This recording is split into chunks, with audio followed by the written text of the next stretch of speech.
The same problem every human being faces. Stress, strain. Why? Why are you making it universal?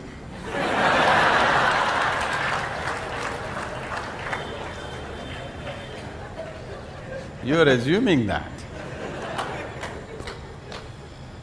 Okay, you are stressed and strained and what?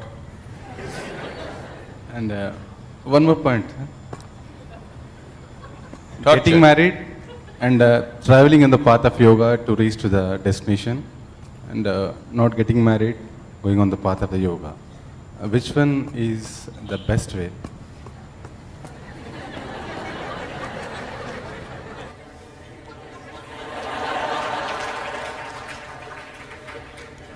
So he has named his wife and children as stress, strain, torture.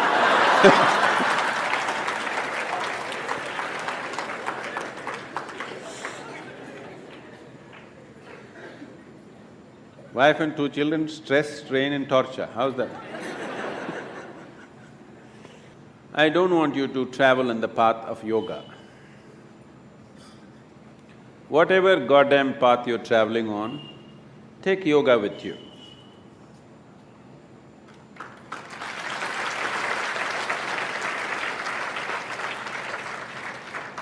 It will make the path easy and beautiful.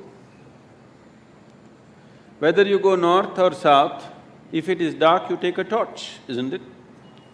Only northward people take torch, southern people take darkness with you. Is there such a thing? No.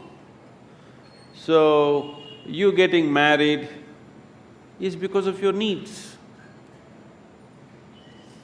You were not born with your wife, were you? You were born like this, a complete human being.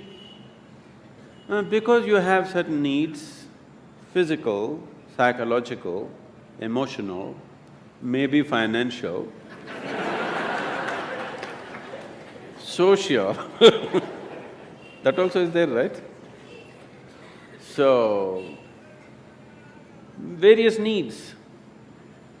Marriage is generally supposed to be a package which deals with all these needs. Physical needs, psychological needs, emotional needs, social needs, sometimes financial needs also. So it is a comprehensive package that if you get married, all these problems are solved in one shot. Sometimes they may refuse to fulfill some of your needs.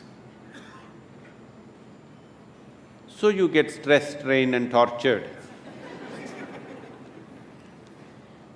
I want you to understand, you married for your well-being, not as some sacrifice for somebody's sake. You married for your needs and your well-being, isn't it? You better remember that all your life. You married and tied up the other person with you because you have needs. You did not do it for the other person's sake. Yes or no? Let's be straight about this. Yes or no? Yes. You remember this?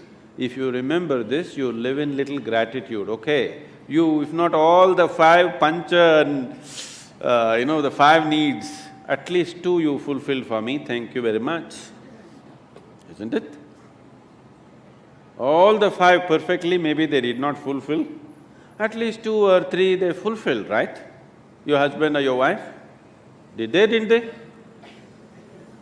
If they did not fulfill anything, I don't think you would be there by now. Yes or no? If they did not fulfill any of your needs, I do not think you would still be there. They are fulfilling some needs, a few things maybe they are not able to fulfill. So are you. You are also not able to fulfill every one of the needs of the other person. Some you're fulfilling, some you're not, isn't it so? So, why did this become stress, strain and torture?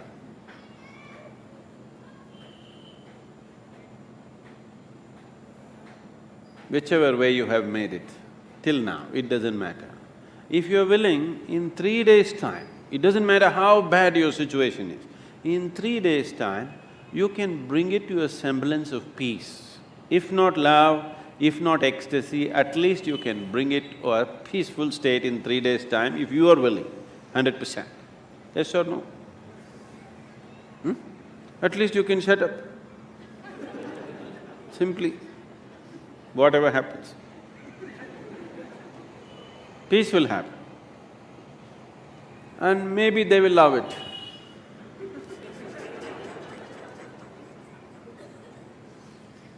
So, don't walk the path of yoga, whatever the path, you must carry yoga with you. If you carry yoga with you, it'll light up your path, whatever path you have chosen. You have chosen your path out of your needs. You already done it, so that's up to you. Those who have not done it, I would like you to choose your path not out of your compulsive needs, but of your conscious needs. So, when that stage in your life comes, it is time to consciously look at your life and see, will today's needs mean something to you after 5 years or 10 years?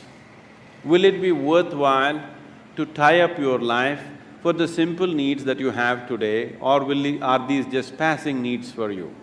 It's a very strong need, you must marry. If it is not a strong need, it's a passing need. You can work out your needs probably by just going to a cinema, then no need to get married, you know. Yes, many people are like this, their needs are not very strong, it's just passing, but social structure tells them you have to. Not necessary. It must be a conscious choice.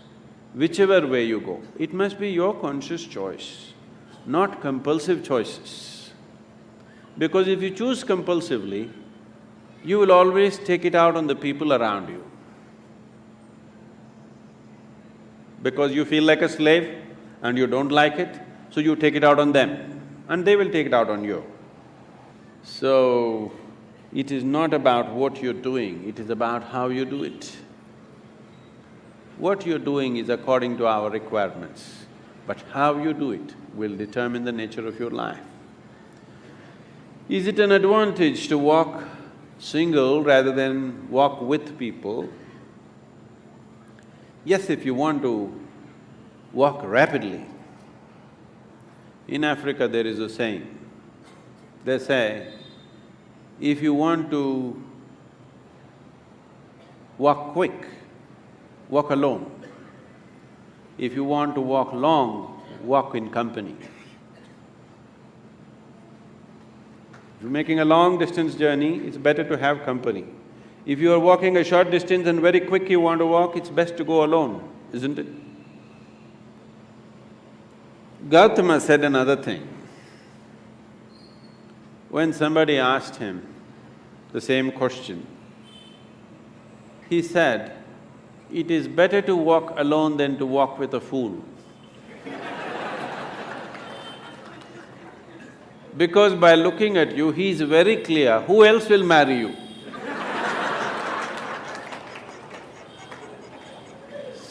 So that is Gautama's way of working. So he said, he's always discouraging people to take company. He said, this life is a brief walk, why do you need company? When you leave this body, it's a long place, there I will be there. This is the offer. But you think life is long. So maybe you need company. If you need company, you take it. But how you conduct this company is very important. If you want to conduct this sensibly, one of the most important things that you need to do, particularly with your children, you must do this, is your psychological and your emotional framework should be around the basic fact of life. The basic fact of life is that you're mortal. Your psychological and emotional structure should be formed around your mortality. This is most important. If you're constantly aware that this is a brief life, any moment you'll fall dead actually. then you would organize your life and conduct your life in a certain way. When you know time is ticking away, any moment you will be knocked down, you have no time to get angry with somebody, isn't it? You have no time to fight with somebody here. You have no time to sit there depressed for a long period of time because tick, tick, tick, tick, it's going away. Because your psychological structure is organized around your immortality, because of that, you have lot of time to fight, to be depressed, to be frustrated, to fret, to fume. You have lot of time. So it's very, very important that everybody organizes their psychological and emotional structure around the mortal nature of our existence. After all, you are just a baton carrier between the last generation and the next generation, isn't it? Yes? For a brief time it's in your hands, this world. Afterwards, somebody else is going to take it. You will see taking the baton from the previous generation happens in most ugly ways. Handing over the baton to the next generation happens in horrible ways, simply because people's mind is structured around their belief of immortality. They don't see they're mortal. If you're constantly aware that you're mortal, sense will naturally dawn upon you. You will have no time for foolishness.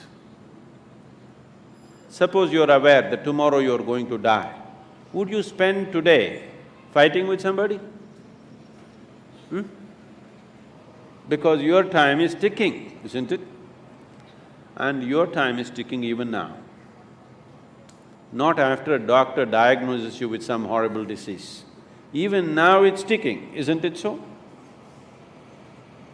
If you want to explore the possibility of what this is, the immensity of what this is, then the time is ticking too rapidly. And time is an extremely relative experience. If you're joyful and blissful, even if you live to be 100, it's a very brief life. It's gone in no time. So, in this brief life, where do you get time for stress, strain and torture? I don't know. Where do you get time? This is simply because you think you're immortal. This is the biggest mistake you have done. It is just a brief journey. You must conduct it as gracefully, as blissfully as possible. If you do not know the cosmos, at least you must know this piece of life before you fall dead. That must happen to everybody.